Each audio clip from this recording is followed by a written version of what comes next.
Thousands of protesters swarmed the Capitol in Atlanta on March 24, 2011, to rally against a flurry of anti-immigrant legislation.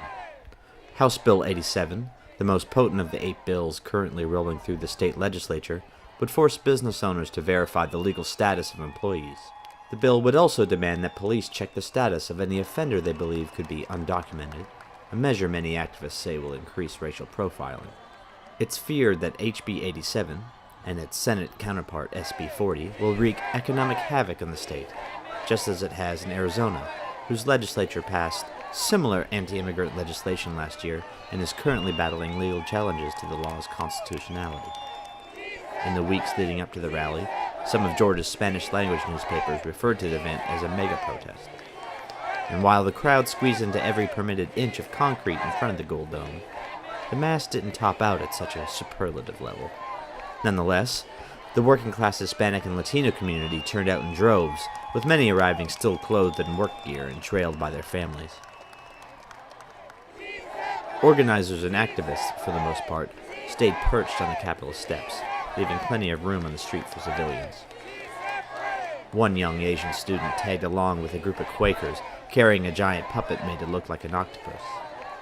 And like I said, the Quaker message is one specifically nonviolence, so this octopus is trying to talk about how it says war, but how violence in our lives that deals with everything else.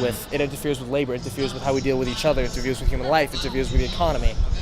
You said you're from California and you're Asian, and so you know all about it. Can you explain that to me? My parents came Christian, came for religious reasons. My parents wanted to go to a Christian school. Mom was undocumented for a while and managed to get a green card. But I know what it's like to not have to not answer the door because we're afraid. Andrea Cruz. Why are you out here today? Because I don't want my family to be separated. Because if they pass the law, then my parents will be moving, and I don't want to leave. I don't want to leave Georgia. Mm-hmm. I'm so used to being here. I've been here for like 11 years, and there's no other home than this.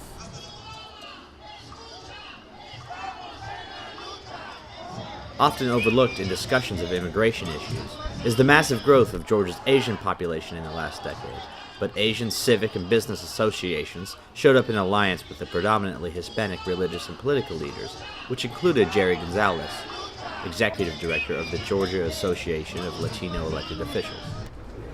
Immigrant labor produces $68 billion for our state.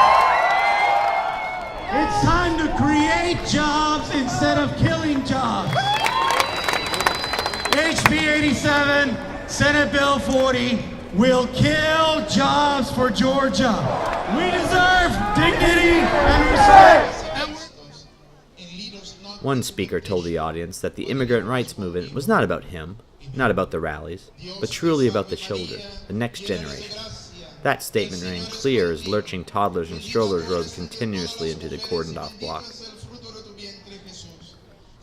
Si se puede, the crowd chanted again and again, a hopeful shout toward the Capitol's office windows where perhaps their calls would find friendly ears among the politicians gathered inside. For it's those men and women, Georgia's elected officials, who can turn yes we can into yes we will. Amen. Amen.